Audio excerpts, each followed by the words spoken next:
Hi everyone, welcome to my video on the Roth IRA phase-out range for savingsvillage.com. In this video, you'll learn how to calculate your maximum contribution if your modified adjusted gross income falls into the phase-out range, which I'll later define. So, starting out, you can read more about this on savingsvillage.com in my series about the Roth IRA. This is going to focus specifically on the phase-out range, and the phase-out range, if you need a quick little refresher, is the range that is in between the lower limit and the upper limit of the income limits that are set by the IRS every year. Okay, and if you fall within this range, it means you can still contribute to your Roth IRA, but not as much as if you were under the lower limit. So this is where you have to do a few calculations. It's not that hard, we'll get through it, but you do need to know how to do it, and I think a video is the best way to show you how to do that. Okay, so I'm just going to walk you through a case study so you can understand the math behind it and the process, and how to determine what your maximum contribution would be. Okay, so I think the best way to do this is with a little case study. So hypothetically, let's take a 45-year-old male named Bob. Okay, he's 45, Bob. And Bob has a modified adjusted gross income of $116,000. Okay, so Bob makes quite a bit of money. And I should mention that Bob will be single.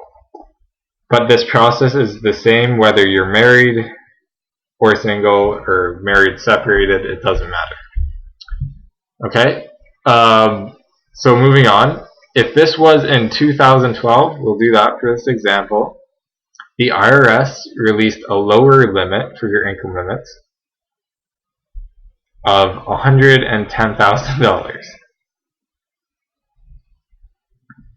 Okay, and the upper limit is $125,000.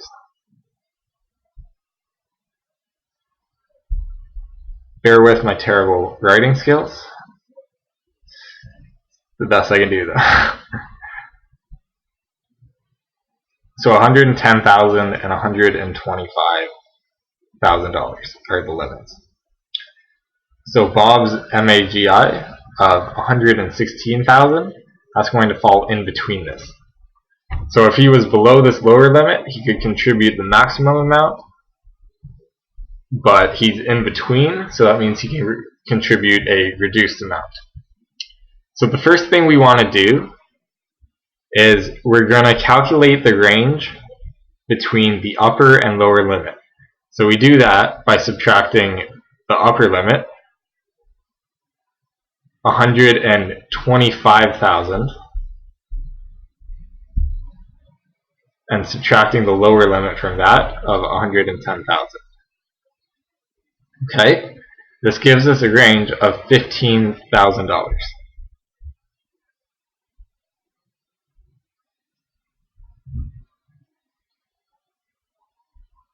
Okay, so the next step that we have to follow is to see how far into that range that Bob is above the lower limit. So what we want to do that is to calculate Bob's range.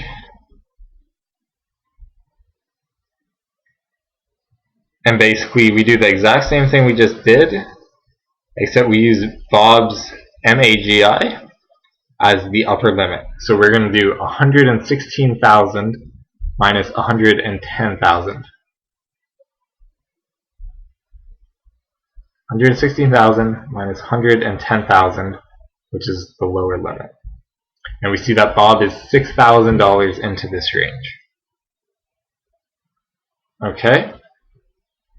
So basically how the phase-out range works is It's a linear scale, and the more you make, the less you can contribute. So in order to determine this amount, we have to get his range as a percentage of the total range.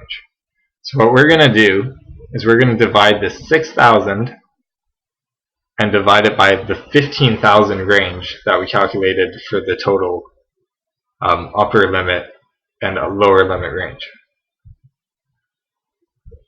So 6,000 divided by 15,000, and we see that's 0.4, and to get that into a percentage, we just times by 100. So Bob is 40% into this range. So what this means is that Bob is going to have his maximum contribution reduced by 40%. Okay? So Bob is a 45-year-old male, and he's single. So that means his potential max contribution is equal to $5,000 in 2012. And if you don't remember how to get this amount, or you just want a refresher on whatever year, you can just go to Savings Village, look for our Roth IRA articles, and we have all the resources you need.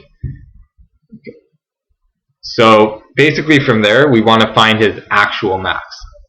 This is how much he will be able to contribute. So to do that, we need to find out how much it's going to be reduced by, and then subtract that from his potential max. So it's going to be reduced by 40% of $5,000.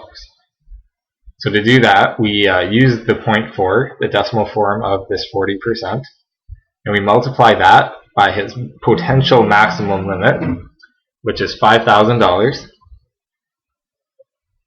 And when we do that, we see that he is going to be reduced by $2,000.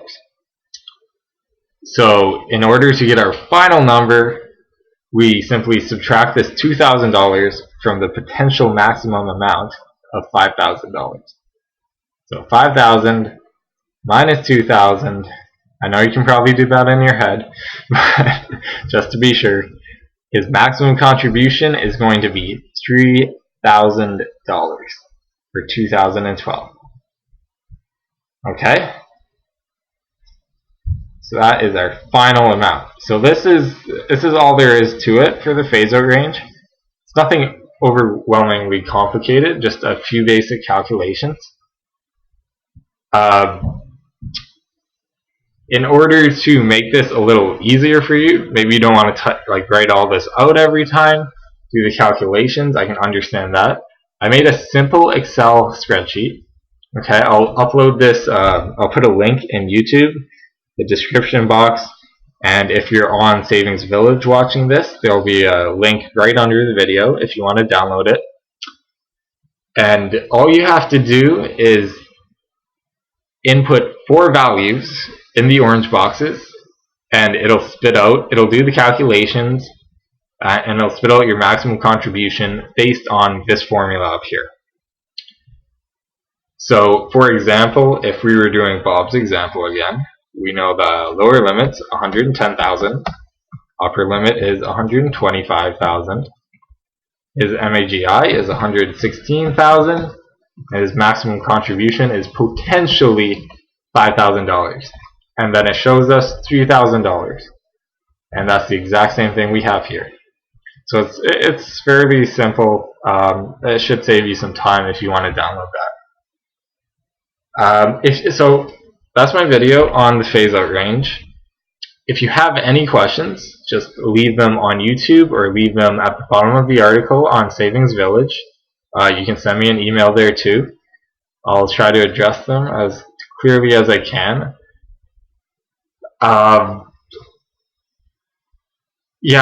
Thank you for watching. If you want more information on your personal finance or just new finance topics, come over to Savings Village, get involved, leave some comments, and yes, thanks for watching.